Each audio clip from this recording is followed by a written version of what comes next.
Hai, saya sapa dulu di sini. Pagi Pak Step. Beliau luar biasa, selalu datang itu jam-jam setengah 7 kurang lah. Pagi Bu Ana, Pak Ismail. Wih, kayaknya mereka-mereka ini yang selalu datang pagi. Cepat datang, tapi lambat pulang. Gitu.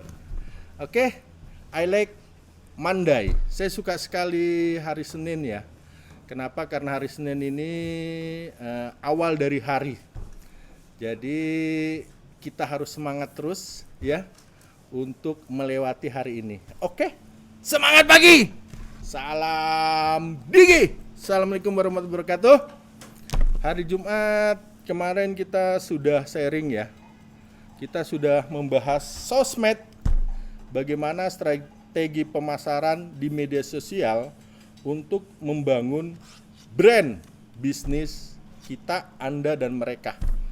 Hari ini kita bahas sosial media yang mana yang tepat untuk kebutuhan produk kita. Keren toh? Keren. Mari kita simak dulu dari FB atau Facebook. Jadi kalau kita gunakan Facebook itu ya kalau Anda itu nggak usah ambil pusing lah. Hampir semua orang ya yang ada di Facebook itu dalam berbagai minat dan usia. Kemungkinan besar target pasar kita juga ada di Facebook, itu sudah pasti. Tetapi karena di FB itu volumenya sangat besar, ya orang interaksi itu sekitar nggak jutaan sih, mungkin lebih ya. Kalau dunia ini kan sudah hampir di atas 2M pengguna FB. Jadi Facebook sendiri itu punya filter yang sangat ketat secara organik ya, artinya kita secara manual memposting dan sebagainya. Itu FB itu istilahnya algoritma itu melempar ya kurang dari 1% orang yang mengikuti halaman kita dalam berinteraksi. Jadi kalau kita punya produk, kita harus punya halaman di Facebook. Nah, dari halaman tersebut nanti ada yang suka, itu kurang dari 1%, dia akan berinteraksi dengan postingan kita. Seperti itu. Ya, maka dari itu kalau saya sebagai all milenial itu akan sangat-sangat mengandalkan ya FB, tapi di FB Ads atau advertising. Kenapa? Karena kalau kita menggunakan FB Ads itu berarti algoritma FB itu akan mendekati ya pasar kita. Misalnya kita punya produk perumahan, algoritma itu akan mensasar orang-orang yang memerlukan rumah, yang menyukai rumah, ya, baik itu dari segi umur, ya, baik itu dari segi jenis kelamin, baik itu dari segi minat, ya, apakah dia minat real estate, terus kerja di real estate, developer atau pegawai yang baru nikah misalnya, yang membutuhkan rumah, atau orang tua ya, orang tua yang mau membelikan anaknya rumah untuk kuliah misalnya. Nah, itu algoritma akan mendetek orang-orang tersebut untuk postingan produk kita. Nah, tentunya dalam hal ini kita harus mengeluarkan cost ya, harus mengeluarkan biaya untuk mengejar target pasar kita. Biayanya itu minimal itu satu hari 11.000 ya. Itu kita bisa menjangkau 800 sampai 1.000 lah orang dalam satu hari. Jadi kalau biaya yang kita keluarkan lebih tinggi, otomatis jangkauan tersebut akan lebih besar. Ya bisa 100.000, bisa 1 juta, bisa 10 juta, tergantung budget yang kita punya. Nanti kita pilih dulu interaksi, karena di situ sebagai awareness, pengenalan produk kita terhadap mereka. Seperti itu gambarannya, nanti lebih jelasnya akan saya bahas ya pada kesempatan yang lain. Oke? Nah, selain itu, jenis konten di Facebook lebih beragam. Ada banyak pilihan, mulai dari sekedar teks, kita biasa posting teks, atau gambar, kita biasa ada foto-foto, video. Nah, biasa juga kita kasih masuk langsung video atau link. Misalnya seperti ini, saya kebetulan lagi vlog ya di channel YouTube.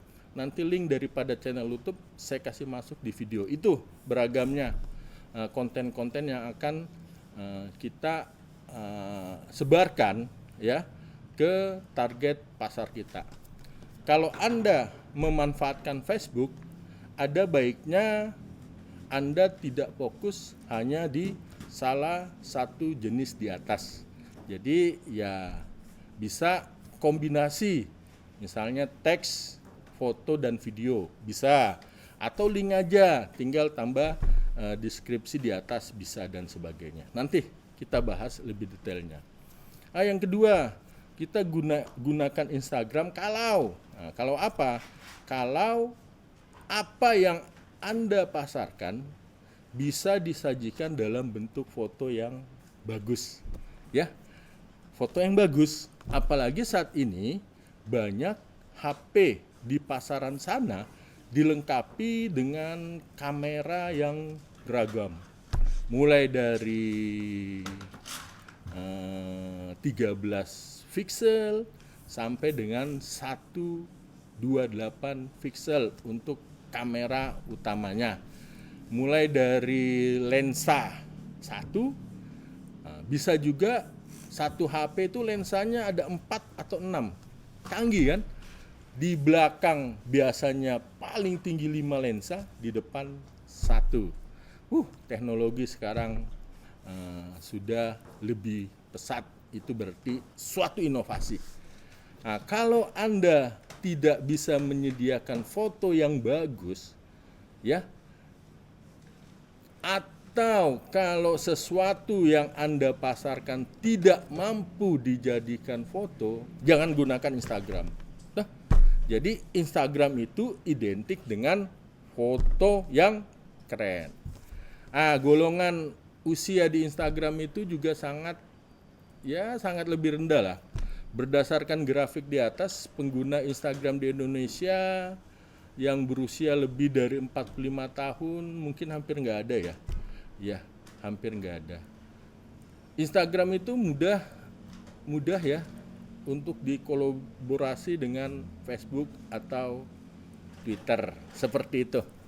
Karena konten di Instagram sebagian besar hanya berupa gambar yang Anda upload di Instagram bisa digunakan kembali untuk konten-konten di FB atau Twitter, seperti itu.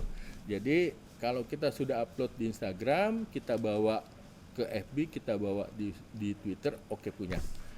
Ya. Selain itu, tingkat interaksi oleh follower di Instagram itu jauh lebih tinggi.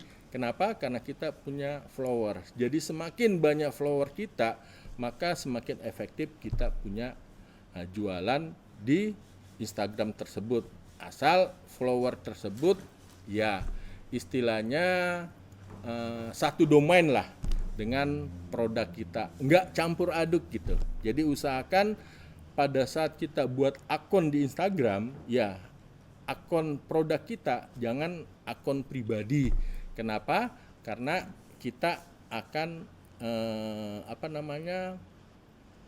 akan memasarkan untuk market yang ada, yang need dengan produk kita.